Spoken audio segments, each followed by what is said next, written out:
Well, folks, as many of you know that follow the channel, I went to that there Wembley on Saturday to watch the Wire, the mighty Wire. Well, they weren't that mighty, as I said yesterday.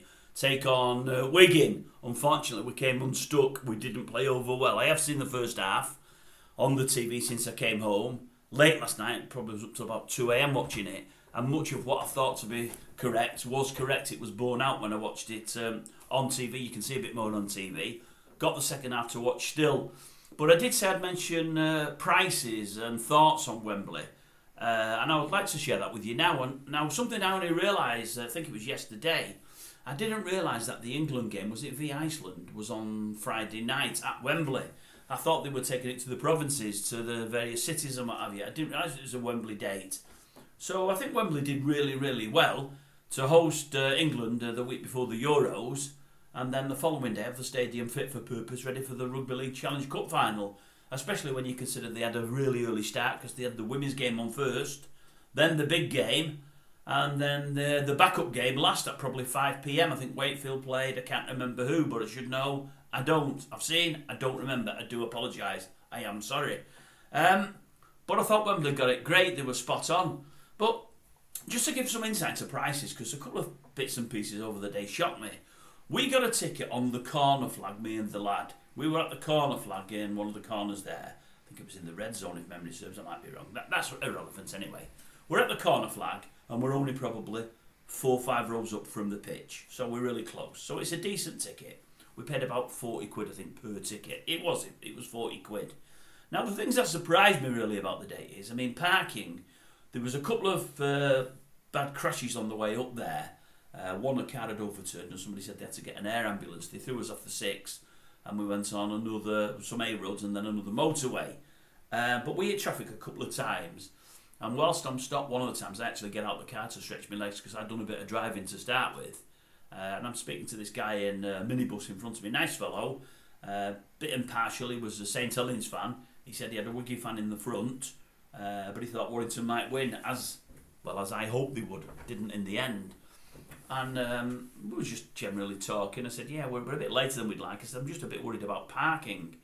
And normally, the last couple of times I've been, if I've drove it, I've done the old, is it rent my car park space or whatever it might be. I've dealt with the public where you pay the public direct and you get a space on the drive. I said, I've not done it this time.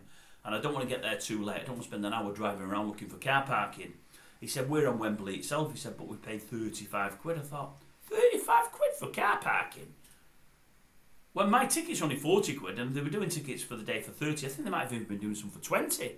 But even if the cheapest is 30, I'm thinking 30 quid for a ticket to watch the match, and in which you can watch all 3 matches, and 35 to park your car. How can that be right? The car park dearer than the actual event you're going to go and see. Anyway, as it turns out, we get a crackerjack of a parking space up somebody's drive, 20 notes. We went a road further up and someone was trying to do it for 25. I tried and battered him down, he wouldn't. He said, go back there, the next road up, he'll do it for 20. And I tried battering him down to 15, he weren't having it. He said, look, I'm only making a 5 of myself. And I believed him.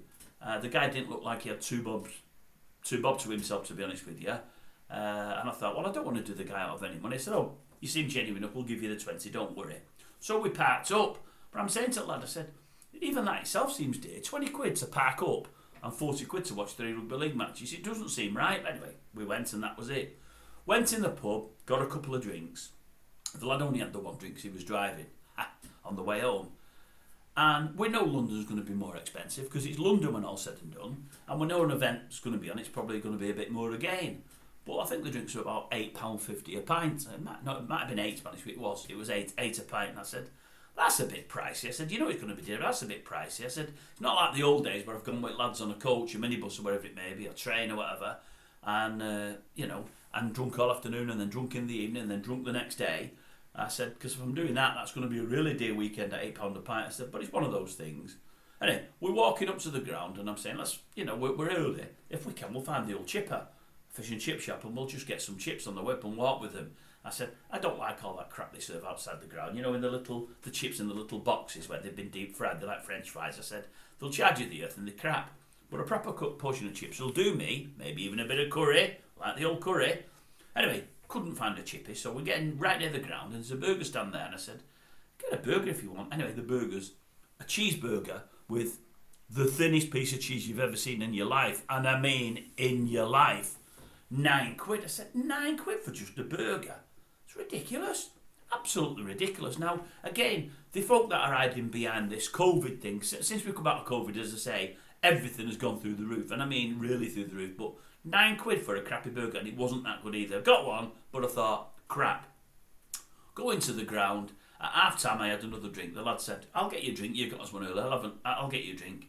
Anyway, it was lager. It wasn't that great. They'd already had some poured, and he said I didn't see which one it was because they had 2 or 3 lagers. It wasn't the best in the world, but it was either £6 or £6.50. And I'm thinking, well, again, you're in London, going to be dearer. You're in Wembley, going to be dearer. It's an event, going to be dearer. But I'm thinking, how on earth in Wembley can the beer be £1.50 or £2 cheaper than in the pub? That's sort of 600, 800, 1,000 metres away. I thought, that can't be right. So what I will say is, beer prices in Wembley itself for that day, thumbs up. They worked out cheaper than A. races, so that's all right. Car parking, well, beer prices near the ground, pretty poor. Car parking, shocking. Absolutely shocking. So that was my thoughts on the Wembley day out. It was only a day out, and it wasn't mega expensive, you know. The fact that we lost was more disappointing. I wouldn't have minded what I spent, but it was dearer than you'd like it to be. And had I been staying for a couple of days, it would have left a bit of a hole in the pocket. But as I say, the high point would be the price of beer in the stadium. Very, very surprising. Anyway, let me know your thoughts. Is that dear? Is it inexpensive? Is it about what you'd expect it to be? Car parking, as I say, that's the one that shocked me. It really did.